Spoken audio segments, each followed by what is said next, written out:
sure you get to know someone else. Like, it's very comfortable to hang out with the people you know at ease. Okay, so while you're here, just make sure you get to know someone else. Like, don't just hang out with your boys the whole time. Like, the whole purpose of this thing is to build a culture first. When we set the foundation of culture for our program, that's when we can actually play basketball. Basketball is the last thing we're going to do today, or even the last thing we do with this program. Because until you buy in and you understand the culture here, it's not going to really resonate to what's really happening. So I think that starts first. So get prepped, whatever you need. We're going to get some tables set up and get the projector going. If anyone wants to help doing that, let's get it going and let's set it all up, okay? And then in the meantime, make sure you introduce yourself to someone else. Really take your time. I don't want to see you two hanging out the whole time. I don't want to see you and him hanging out the whole time. Like, legitimately, I think it's about getting to know someone else outside your circle. You're uncomfortable today, be comfortable tomorrow. So we don't want to segregate you guys from your friends, but I'd like to see some team building. Like, I know we're all one family, but at the end of the day, you guys got to build chemistry as a team, and you guys got to build chemistry as a team, right? Because none of you guys have played all together on one team, so it's awesome if you guys can get some. This is the whole point of this weekend, is to build team chemistry outside of basketball. Because if you guys can build chemistry off the court, chemistry's on the court, this can even be so much more sweeter. I guarantee you. Okay, we need table set up, chair set up. I'll get the sheet, projector, and let's get it rolling. Okay. Bedrooms are bedrooms. So the questions you have in front of you today are to help you identify what type of player you are. Because I need to know, do you consider yourself a leader? Yes or no? You don't have to write a sentence. You can keep it short and sweet. Give me bullet points. But you got to have something on it, pen and paper. Anything else you want to comment on that you answer that you feel comfortable sharing? You don't have to, because it's going to go private and go right into the box, and I'm going to take it with me. But do you feel anything else you want to say after reflecting and thinking about who you are as a player? Anyone want to share any goals, aspirations they have as a player, maybe with everyone else in the general population, if you feel comfortable? Cornel? Definitely want to play some high division. You want to play high division college, okay? Anyone else? Nope, it's okay. Hey, it's tough. It's tough to... 6 weeks. You know what? And I understand it's tough because sometimes it's hard. Like, if you asked me in grade 3 and I would have told you I'm going to the NBA, it doesn't work out. But, like, it's hard to verbalize it because it puts a lot of pressure on you. So I appreciate you saying that. So if you've got it all done, can you flip it over upside down so no one else can see it? Coach, can you just come by? We're just going to collect them. I just want anyone else to see their answers, basically. That's... Camp with Kiwanis was awkward. Really awkward, I think. Like, I mean, it was fun. It was definitely fun. At the beginning, I was just hanging out with 2 people, like Rajveer and Sukhpreet. He's in the junior team, because those are the people that I knew, but it was a good idea for bonding, I think. I got closer with Cornet and Styles, but that was like at the very end of the trip. I think during the season, I started talking to more people on the team. I got a lot closer with Dilroop. We knew that we were good on the court together, but we never really spent time together, just chilling. So I think after that, me and him got a lot more chemistry together. Camp with Kiwanis was a good idea for bonding, I think. I'd like to introduce my guy, Florent. You know, I just met him today. He seems like a really cool dude. I like his personality. He seems really funny. And I'd like to learn more about him through his chemistry. Appreciate that.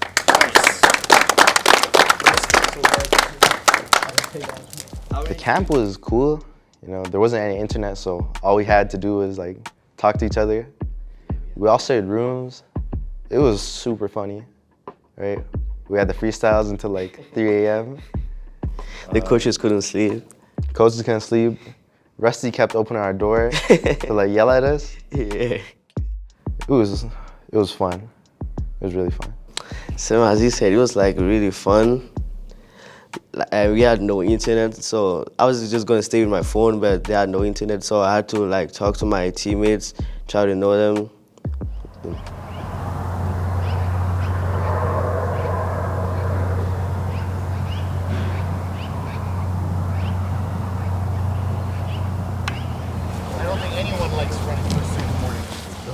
Coaches like to sleep at 3:30, 4 o'clock in the morning? No, coach. You think your fellow teammates who deserve to sleep that don't get sleep, and now they're running with you? Yeah, look at that. Because of that. When you let you're letting not yourself down, you're letting other people down. Look around you. Look at the other people getting affected. And you don't want to come forward and be honest and accountable. Look at the people that were trying to sleep last night, the people that are trying to do the right thing, people that are trying to help out. You're letting them down, and then you say you're a leader. You can't be a leader when you let other people down.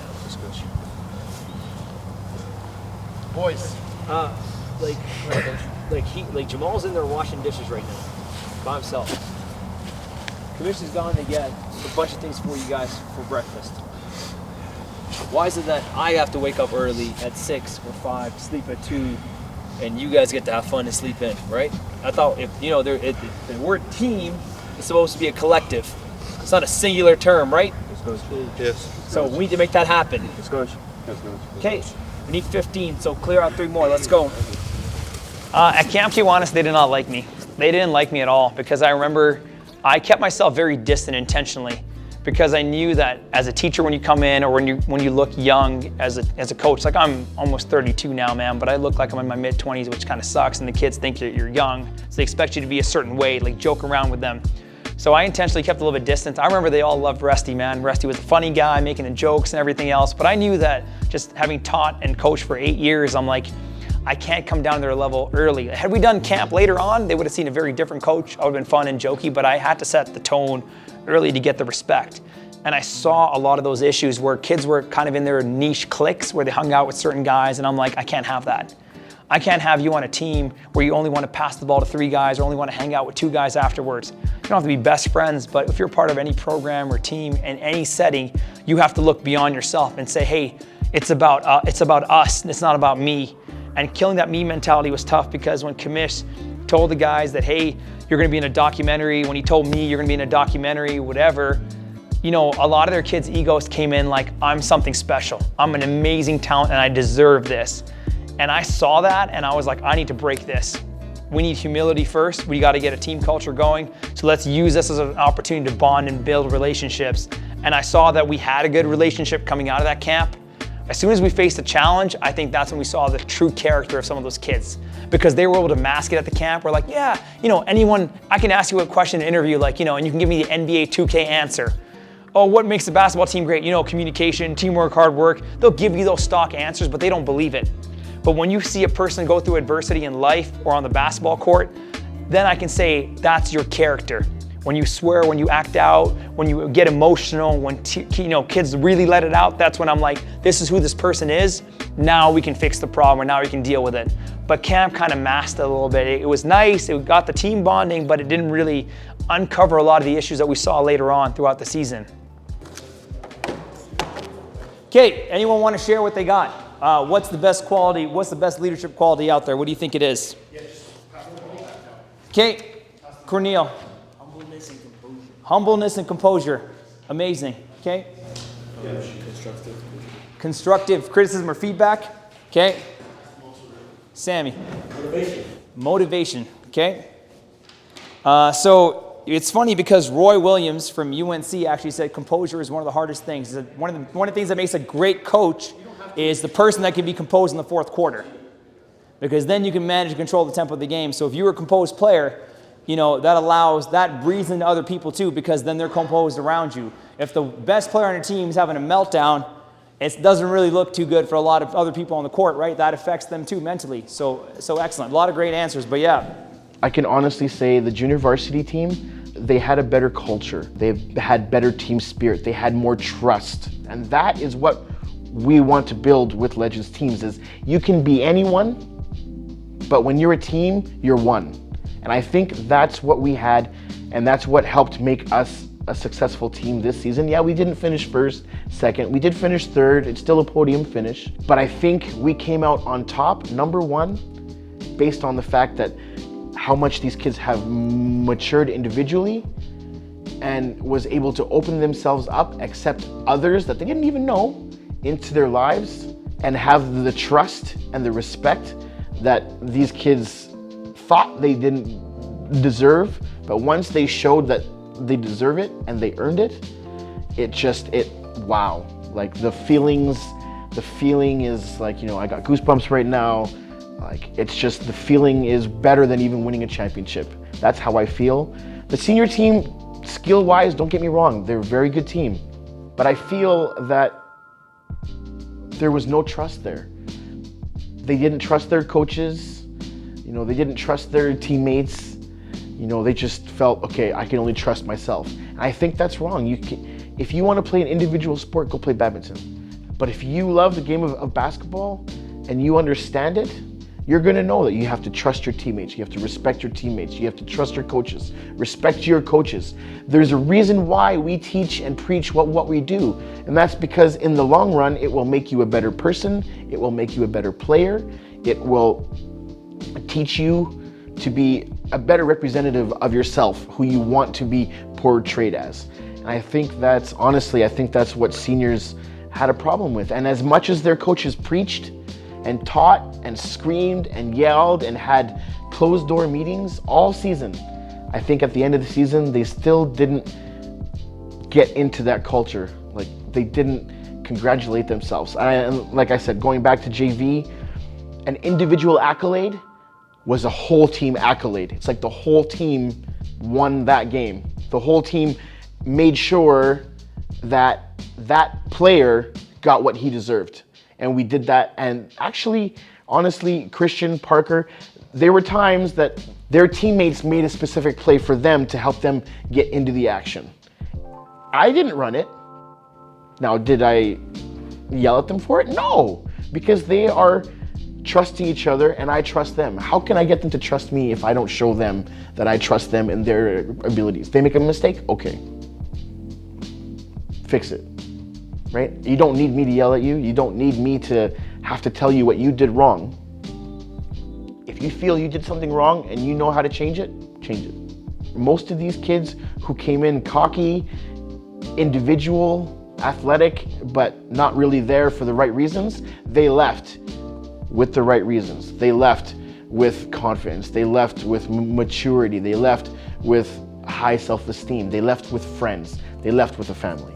And that's what we want to have as Legends is a family. That's it, I can't play. What can you play? I don't know, I just learned. How did you learn? How did you just learn? Just learn. What you know?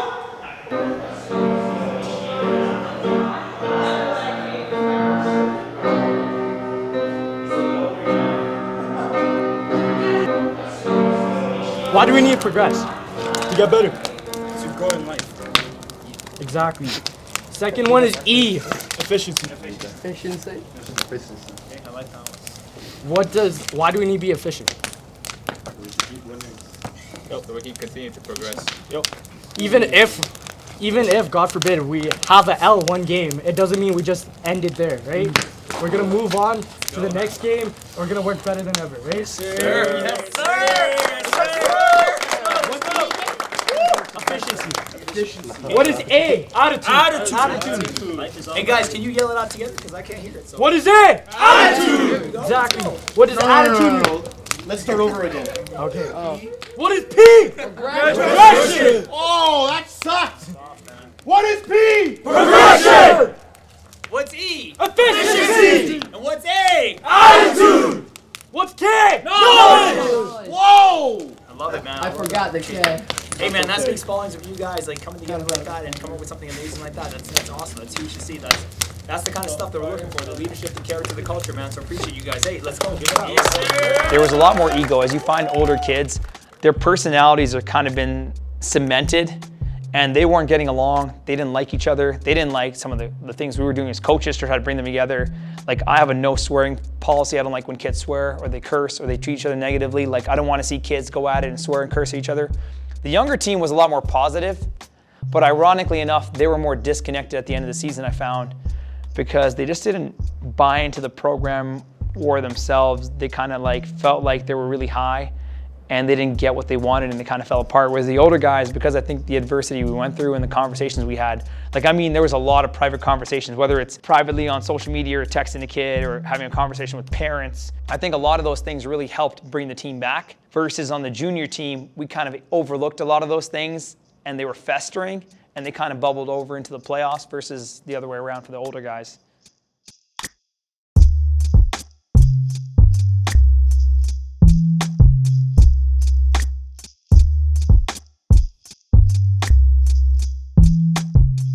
I never want money to be the reason why a child can't play sports. right? You don't want that to be the case. So I told Coach Q that we're gonna do our best to make sure these kids can fulfill their dreams. So kids will do their best to win, coaches will do their best to train, and as commissioner, I will do my best to facilitate them to play. So I reached out to sponsors like Al Hassan Foundation. They donated money to help get kids play. Families in our community like the Legee family, which I can't thank enough, also sponsor help. We had Alex, another valuable member of our community, donate money to make things possible.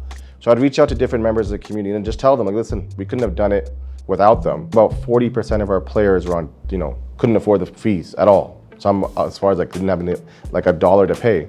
And we tried different strategies, we tried different techniques. And I'm grateful for the support we got, whether it's through time, whether it's through donations, whether it's through volunteering gym hours, like Genesis Center. Like, you can't do it without a community. You can't accomplish anything in life without people around you helping you. So I'm grateful for that. Coach Rusty, you gonna see this? Yeah. We're all like, I don't know if he knows this, but we're all like sneaking in each other's rooms. We're all like having fun. Yeah. It's like, we're like prank calling and stuff. He wanted us to sleep, but nah, we were sleeping. We were just having some fun. Yeah, we're having a lot of fun. Yeah. I feel like all of our friends were there, and that was kind of the first time that I spent like a lot of time with my teammates, and I feel like we all grew closer from that. And it was just really enjoyable going to all these different places, playing against all these new players, and just like at the hotel, we would just have all of our random fun shenanigans, and I feel like we enjoyed ourselves a lot. It means a lot. I mean, as a team of all like mostly people of color, we wouldn't be playing basketball otherwise. A lot of these kids don't get a chance to play club. They never would have played club. I think I'm one of the only players on the team with other club experience. It's a unique experience for all of them. It was really a growing thing, and I feel like with this, it's gonna step in the right direction definitely to get more kids involved in the sport. I think what you guys would have saw, and I was gutted that I couldn't be there. I had to be at a sailing trip for that weekend, and I just couldn't because of work. But I know the culture there was a lot stronger because we had been through a little bit of the ringer where we were losing games, we were struggling, and when we were really in a negative space, and we had been battling so much to talk about language, positivity, and culture, where a lot of the kids full circle got it, and they played through it. But I think the junior team faced the most adversity where, because their issues were never addressed prior, we saw their true character. When you pretend like everything's all good and it's all kumbaya, but it's not, it's a problem. With our senior team, Edmonton really brought out a lot of great things in that XL game that they played because they played like a team. They lost, but they looked like absolutely in sync and symmetry. Everyone trusted each other. The positivity was great. But that's because we had been having conversations for weeks where I'm calling the kids out. I'm like, you're misbehaving, you're acting out. And they're like, no, coach, we aren't. Because if I ask you that you did something wrong, every kid is conditioned to lie and say, no, I didn't, because they don't want to get in trouble. But having taught for 8 years, I know it's guilty until proven innocent. Like, prove to me that I am not hearing the wrong things from other people, and we're gonna have a real conversation. I'm not gonna judge you for it, I just wanna know. And we never did that on the junior team. So the junior team had a lot more challenges, but the senior team was able to bond and build relationships through all that. But I think we faced adversity afterwards, after Edmonton, because there were some things that might have come up that I don't know about, and we had to reset before playoffs, and that was tough.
Just keep playing our game, right? Let's keep focused and stay disciplined, right? This is nothing new, right? We've seen teams like this before, right?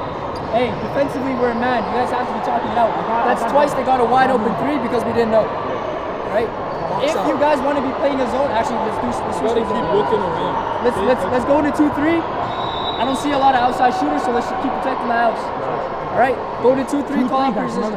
I'll take top. Me and Corey. And again, hey, again, if they throw a high post, I'd say it's always deeper than sports. I think for any sports, like it always goes deeper than just the game they're playing, right? Like being able to give like valuable life lessons or just like help personal problems. Like a lot of these kids this year I found opened up to Coach Jack and I feel like being younger kind of helps with that. Being younger, like being able to relate to some of the stuff that they're going through, especially being high school kids. Like Coach Jack and I are only a couple years out of high school, right? So we know what's going on. It's really good seeing that these kids are able to open up to us because it means a lot. For me personally, like wanting to go into education, I love like kind of sharing knowledge. Who am I to not share what I know with someone who can benefit from it, right? So I always love seeing kids or other people in general just do better and knowing that I help them, or if I can help them, like it plays a huge role in who I am today. And I think for a lot of my like morality.